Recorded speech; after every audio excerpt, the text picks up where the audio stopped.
Hello दोस्तों, कैसे हैं आप सब। मेरा नाम दीपक है और मैं आप सबका स्वागत करता हूं मेरे चैनल आपका एचआर कंसल्टेंट में। दोस्तों, आज के वीडियो में हम लोग एक बहुत ही ज्यादा इंपॉर्टेंट टॉपिक के बारे में बात करेंगे, जिसके बारे में अधिकतर लोग नहीं बोलते हैं और बहुत सारे लोग जानते भी नहीं है कि बेसिकली ये होता भी है कि नहीं। उस टॉपिक का नाम है वर्क प्लेस बुलिंग या ऑफिस बुलिंग हम बोल सकते हैं। ये बहुत ही इंपॉर्टेंट टॉपिक है दोस्तों, तो बने रहिएगा। मैं इसके बारे में पूरा डिटेल में बताऊंगा। चलिए शुरू करते हैं। सबसे पहले जान लेते हैं वर्क प्लेस बुलिंग या ऑफिस बुलिंग का बेसिकली डेफिनेशन क्या होता है। तो वर्क प्लेस या office bullying refers to repeated and unreasonable behavior that is directed towards an employee or a group of employees, जो कि हर एक कंपनी में आपने फेस किया होगा या बहुत सारे लोग फेस करते हैं। जो थोड़े इंट्रोवर्ट होते हैं वो थोड़ा ज्यादा फेस करते हैं, जो अपने बारे में नहीं बोल पाते वो थोड़ा ज्यादा फेस करते हैं। जो अलग सा बिहेवियर होता है एक एम्प्लॉय के प्रति और जो कुछ ग्रुप ऑफ एम्प्लॉयज है उनके प्रति जो है कुछ लोगों का, ठीक है। और this creates a hostile, intimidating and offensive work environment. इसके कारण क्या होता है, जो वर्क प्लेस है वो काफी ज्यादा डरावना हो जाता है, हॉस्टाइल हो जाता है, ऑफेंसिव हो जाता है। और जो बुलिंग होती है उसके कारण जो है, जो एम्प्लॉय है जिसके प्रति ये किया जा रहा है या जिसके ऊपर ये किया जा रहा है वो ठीक से काम नहीं कर पाता है। This behaviour can take many forms. ये जो बिहेवियर ही कई प्रकार से हो सकता है। वर्बल अब्यूज हो सकता है, आपको गाली गलौज दी जा सकती है, डांटा धमकाया जा सकता है, थ्रेट्स होता है, थ्रेट्स दिए जा सकते हैं, ह्यूमिलिएट किया जा सकता है, कंपनी में बेइज्जती की जा सकती है आपकी, फिजिकल इंटिमिडेशन किया जा सकता है, और सोशल आइसोलेशन मतलब कि लोगों ने आपको छोड़ दिया है और अपनी एक अलग टीम बना के वो लोग चले गए हैं और आपको टोटली जो है अकेला छोड़ दिया है। तो ये बेसिकली फॉर्म होते हैं वर्क प्लेस बुलिंग के। तो कमेंट करके जरूर बताइएगा कि आप में से कितने लोगों ने जो है वर्क प्लेस बुलिंग को देखा है या झेला है, ठीक है। और एग्जाम्पल जो है वर्क प्लेस बुलिंग के होते हैं बिलिटिल कमेंट्स कर देना, अलग अलग प्रकार के कमेंट करना जिससे कि आपको बहुत ही छोटा महसूस हो, देन क्रिटिसिज्म कर देना, then withholding of information मतलब कुछ ऐसा इंफॉर्मेशन जो कि आपको मिलना चाहिए था लेकिन आपको मिलता नहीं है, और फिर उसके बाद आपको मैनेजर अलग से बोलता है इसके बारे में, और आपका काम खराब कर देना, आपके बारे में रूमर्स फैला देना कि अरे ये पर्सन ऐसा है, इसका ये है, फलाना ढिमकाना जो भी है।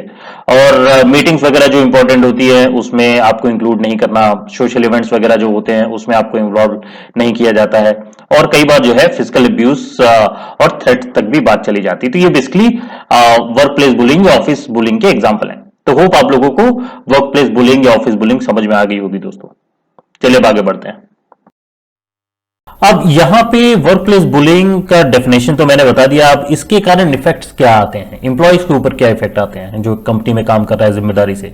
सबसे पहली बात, अगर ऑफिस बुलिंग या वर्क प्लेस बुलिंग होती है तो जो जॉब सेटिस्फैक्शन है एम्प्लॉय का वो कम हो जाता है। जब जॉब सेटिस्फैक्शन कम होता है तो धीरे धीरे जो है वो जॉब छोड़ने के तरफ जाता है और वो जॉब छोड़ देता है, तो इससे कंपनी का भी नुकसान हो जाता है। सेकंड है, जो एम्प्लॉय है उसकी प्रोडक्टिविटी पे इफेक्ट पड़ता है, क्योंकि कंस्टेंटली जो है उसको बुली किया जा रहा है तो उसकी प्रोडक्टिविटी हैम्पर होने लगती है और धीरे धीरे जो है प्रोडक्टिविटी डाउन चली जाती है। उसके अंदर का कॉन्फिडेंस खत्म होने लगता है और वो बहुत ही ज्यादा स्ट्रेस में आ जाता है। तीसरा, चौथा है फिजिकल हेल्थ प्रॉब्लम। बहुत ज्यादा फिजिकल हेल्थ प्रॉब्लम भी आ जाती है, रात को नींद नहीं आना, हमेशा स्ट्रेस में रहना, डर में रहना, ये सारे जो है फिजिकल हेल्थ प्रॉब्लम भी आ जाती है। तो ये चार बहुत ही ज्यादा इंपॉर्टेंट इफेक्ट्स हैं जो एक एम्प्लॉय के ऊपर आते हैं अगर वो फेस कर रहा है। इस स्लाइड में हम जानते हैं स्टेप मेंशन बिलो कि इसको कैसे जो है क्योर किया जा सकता है। ये एक एचआर के लिए है कि कैसे आप वर्क प्लेस बुलिंग को जो है क्योर कर सकते हैं और हटा सकते हैं अपनी कंपनी से। सबसे पहली चीज है, कंपनियों को क्या करना चाहिए, जो कंपनी में एचआर उनको क्या करना चाहिए कि एक पॉलिसी और प्रोसीजर बनाना चाहिए कि वर्क प्लेस बुलिंग जो है इस कंपनी में ना, और उस पॉलिसी और प्रोसीजर को बकायदा फॉलो किया जाना चाहिए। और साथ में जब भी कोई इंप्लॉय कंपनी को ज्वाइन करता है तो उसको पॉलिसी एंड प्रोसीजर जो है बकायदा पढ़ाया जाए, हैंडबुक में वो पूरा मेंशन होना चाहिए। देन अगला आता है providing training to the managers and employ. और इसके रिगार्डिंग जो है ट्रेनिंग दिया जाना चाहिए, जो भी मैनेजर्स हैं और जो भी इंप्लॉय हैं सबको बकायदा ट्रेनिंग दी जानी चाहिए कि ऐसा कोई भी चीज कंपनी में नहीं होना चाहिए, अगर होता है तो स्ट्रिक्ट एक्शन जो भी ऐसा बुलिंग करेगा उसके खिलाफ लिया जाएगा। अगला आता है establishing channel for employees to report bullying. कई बार ऐसा होता है कि कोई चैनल ही नहीं होता है, अगर कोई एम्प्लॉय जो है परेशान है, कोई उसको परेशान कर रहा है कंपनी में, वो किसी को बोल नहीं सकता, अपने मैनेजर को नहीं बोल सकता, हो सकता है वो उसका मजाक उड़ा दे, अपने कुलीग को नहीं बोल सकता, वो कई बार बहुत सारे लोग ऐसे ही फंस के रह जाते हैं और एंड ऑफ द डे क्या होता है, वो डिप्रेस हो जाता है, डिप्रेस होने के बाद वो जो है जॉब छोड़ देते हैं। तो इससे ना सिर्फ इंप्लॉय का नुकसान है, इसमें कंपनी का भी नुकसान है, क्योंकि रिसोर्सेस जो है छोड़ के चले जाते हैं। तो ये बहुत ही ज्यादा इंपॉर्टेंट एस्पेक्ट है। तो एचआर को ये जानना चाहिए कि एक सेफ चैनल बनाए जिसके थ्रू जो इंप्लॉय है वो बुलिंग को रिपोर्ट कर सके, किसी प्रकार की बुलिंग, चाहे वर्बल हो रही हो, फिजिकल हो रही हो, मेंटल हो रही हो, किसी प्रकार की बुलिंग है वो रिपोर्ट कर सकते हैं। देन अगला आता है employer can provide counselling and support service for employees. अगर कोई एम्प्लॉय इस तरह से किसी बुलिंग में फंस के जो है निकला है और उसके बाद भी वो क्योर अप नहीं हो पा रहा, वो कोप अप नहीं कर पा रहा अपने काम के साथ, तो कंपनी को चाहिए कि एक बकायदा काउंसलिंग सेशन जो है उस एम्प्लॉय के साथ रखें और उसको क्योर करने में मदद करें।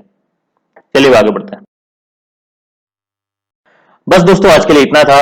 आशा करता हूं कि आपको वर्क प्लेस बुलिंग या ऑफिस बुलिंग समझ में आया होगा। अगर समझ में आया है तो लाइक जरूर कीजिएगा, अपने ज्यादा से ज्यादा दोस्तों के साथ शेयर कीजिएगा और सब्सक्राइब करना मत भूलिएगा।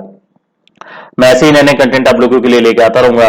बस दोस्तों इसी तरह अपना साथ बनाए रखिएगा। मैं मिलूंगा आप लोगों से अगले वीडियो में, तब तक के लिए अपना ख्याल रखिएगा। धन्यवाद दोस्तों।